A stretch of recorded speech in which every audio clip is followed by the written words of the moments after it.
Hi again, everybody, and welcome to another edition of Charger 360, telling the stories of the University of New Haven. I'm J.W. Stewart, along with Bruce Barber. Bruce, great to see you. Great to see you, J-Dub, and here we are right in the middle of season 2. Yep. And the arc has been just amazing, and I feel we might be reaching a crescendo today. So long as we don't jump the shark, We're good. There's always that danger. Well, there's no way we're jumping the shark with this guest today, No. and she's come prepared in her UNH blue and gold colors. It's Ophelie Rowe-Allen, who is the Dean of Students and VP of Student Affairs here at the University of New Haven. Ophelia, it's great to finally meet you. Welcome aboard. Thank you for having me today. It is great to be here. We've heard a lot about you. This is my first time having a chance to meet you. I've heard nothing but great things. For the people who are watching here and learning about you for the first time, tell us about and your path to the University of New Haven. Absolutely. So I am originally from Jamaica, and I came to college in Miami, Florida. And there I major in psychology, and I was part of the statistics that says you change your major 3 times in your first year. So I was that. I didn't know what I really wanted to do. I was sociology, then I changed to education, then I went back to psychology because I have very great professors, and that was a key. And so from there, I did mental health counseling and have my doctorate in counselor education. So everyone thinks that I was going to be a counselor. And fun fact, I really wanted to be a forensic psychologist, but didn't get the chance to do that. And so my professors were the ones who were really guiding me, and when I didn't know. So in my master's program, we are allowed to choose our own internship. And I was happy about that because I'm like, yes, I'm going to go into the community. I'm going to help community members. This is great. And they came to me one day and said, we have your internship for you. And I said, no, I need to choose my own internship. They said, no, you're going to a college campus counseling center. And I'm like, wow, this is not what I signed up for. And the second week I went back to my professor and I said, Dr. Rubin, I think I'm in the wrong field, because I'm coming home with all of the problems for the students. I'm not sure if I can handle this. It's on my mind. I want to get back to work early, to my internship early every day, because I want to see how the students are doing. And he tapped me on the shoulder and he said, very good. That is what I want to hear. You are in the right direction. Now go back and don't mess it up. So from there, while there, I also got my full-time job was, while I have that internship, to be a resident director at the institution for housing for residents' life. And that's how it all started. And I was there for a while, and then I got married, and I said, I don't want to live in Miami. Miami's just not for me. The fast pace, I just don't like it. And so I said, I want to move to Connecticut, where my husband is originally from. I said, you're not coming to Miami. I am coming to Connecticut. And so I started working at the university here for about 14 years. And when I saw that, I wasn't looking. So when I saw this position coming up, I didn't want to be a dean of students. Did not, because all I was thinking was the focus was on the code of conduct, and that is not how I wanted my contact with students. I want to be more developmental. So that was the area that I want to go in. And when I saw the job description, I said, I'm going to go for this. I think this may help, and this may push me, drive me. And when I spoke to Dr. Kaplan, that was when I was sold. Wow, and you came to us at a really quiet time, not much going on. Little thing called a global pandemic. Yes. I said, oh, does this person know what they're getting into? But you've been so wonderful for this university. We feel so lucky to have you. But talk about joining it, because I only saw you on Zoom for quite a while, and making that transition to where you are now, where you've just been doing such wonderful work. Absolutely. Everything was on Zoom, where I thought everyone was my height. Right. Until when I saw them in person, I'm like, oh, right.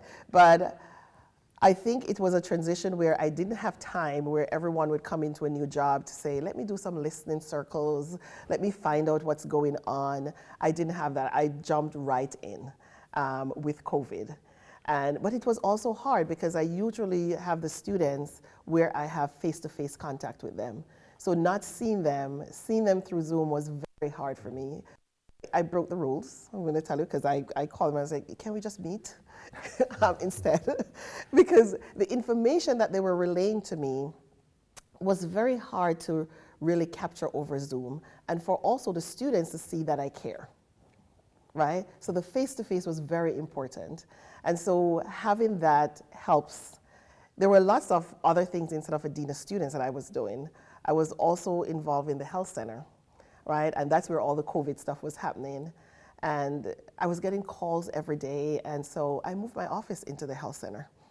Wow. Right? So the students didn't know that I was the one answering the phone. That's customer service. Wow. Yeah, because we needed help. And I'm a very hands-on person.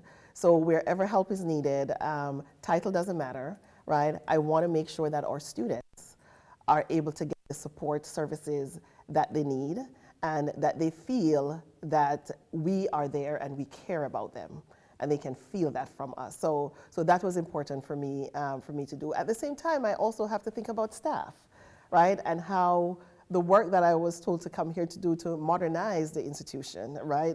Especially the Student Affairs Division, and I also have to think of that too. So those were the two things that was going on at the same time. But we got through it, and I'm going to tell you, we have some students who really helped us to get through COVID.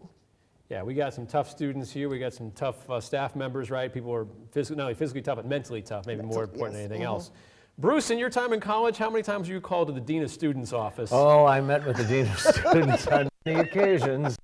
I was the president of Theta Delta Chi fraternity, and I can recall one time having to explain why some of the brothers in my fraternity house had apparently thrown an object of furniture off of a balcony at another fraternity house. So I was familiar with the office of the Dean of Student Affairs. Getting called to the Dean of Students is like being called to the principal's office, right? Yes. How are you trying to change that perception here at the University of New Haven? Very great question. Because as I said before, I did not want to be the Dean of Students because of that same very reason. And so what I see for the Dean of Students office is a place of student support, right? In which it doesn't matter what is happening, right? There's one place on this campus that they know that they can come to, and we will be able to assist. I can tell you that most of the work that we do is not around conduct. Really? Right? And that says something, right? For our students, right? And what their focus is about. It's not that the fun, this is what I want to do, but are there times where the policy, you have violated the policy? Absolutely. But what we also focus on is restorative justice, right? We don't want students to be penalized all the time, right? Students do make mistakes, right? We know that. But it's what is it that now that you understand the mistakes that you have made, what's the next step for you, right? Because we don't want to see you back a second time in the office for that, right? So we want to make sure that we set them up with the resources that they need in order to continue to do better, right? And to know that the mistakes that they have made will not define them as a student.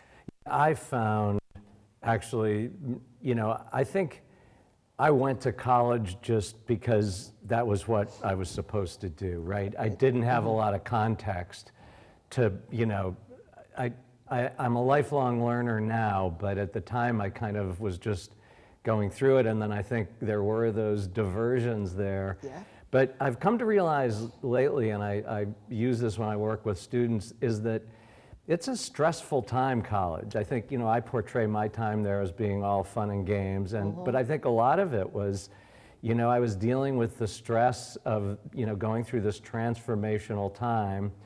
And, there's social pressure, there's academic pressure. Yes. And I hear from students what a great job your office does in offering, as you said, it's not disciplinary stuff, it's student support in all ways.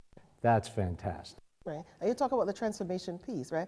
Transformation is important. That is why we want the students to know that the resources are there for them. And whenever we use the word messed up, right? The phrase, but to know that there's someone there for them to guide them, right? And we as educators in student affairs see that and know that we have a role, we have a responsibility, we have an accountability. Just a quick story before I came here.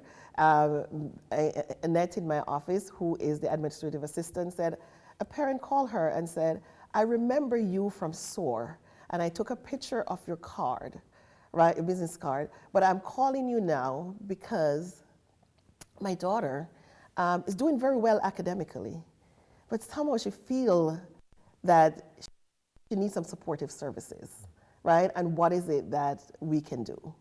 So it tells parents our mindset, and for her to remember from SOAR, from orientation in August, that we do care, and there's a place, right, where students can come, and also for them to call, to say, this is what is happening, right, and where is it that I can seek assistance. Because we have prospective students and their parents watching this show, I'm sure one of the questions at the top of their mind now after hearing you just say that is, what are some of these support services that my son or daughter might be able to partake in here at the University of New Haven in terms of how we care and how we mentor the students? And it's not just about discipline, it's about supporting them. Can you go a little bit more specifics about some of the programs that you guys, that we have instituted here at the University of New Haven? Good. We, in our office, in the Dean of Students office in particularly, we have what we call the care team, right? And that care team is, think of networking around the campus, where we have folks from different areas, right, on the campus to come together, right? Because we get alerts from faculty, from staff, from other students, so the students are not doing well in certain areas. And so we want to make sure when we come together, we figure out what's the plan of action that we want, right, for the student. How is it that we're going to support the student? Because what we want is that no student should fall through the cracks, right? That is our bottom line, right? We should be able to help every student that comes to us. But most of the time, the students aren't coming to us, right? We will have to go to them, right? We'll have to search for them, find them. Sometimes I do text them. I'm like, you said you were going to be in Bergame studying. Where are you, right? Are you there, right? But it's a way to let students know that someone else cares about them too. And that's one service, the care team, that looks after, and we partner with a lot of the campus partners here. We have counseling and psychological services, right? And it's not just the one-on-one sessions that they have with the therapists there, the counselors, but we have groups, right, for students to go to. And groups is one of the best things that I can tell you that will help college students. Peer-to-peer support is there for them. So I'm not the only one that's going through this, right? We have our disability services, right? Accessibility resources, but we have what we call a dream orientation for our students, right? Where students with disability can come to campus early, right? Because some of us need help than others. It's just happened. That's who we are. But they should embrace who they are, right? When you talk about inclusivity, when you talk about sense of belonging, we want students, it doesn't matter who you are, to feel a sense of belonging on campus. But what we need to do as a university is creating these conditions for them, for it to happen. Because they will tell us what we're doing. They will tell us how they're feeling, right, on this campus. So those are just some of it. We have the Graduate and International Office that also provide resources for our graduate students, not just our undergrad, that we focus on here. Residence Life also have different kinds of resources for students. So, and it's academic, it's social, it's emotional, and emotional. And we just have a minute left, but it just occurs to me, JW made the point of, potentially families are watching and they're considering the university.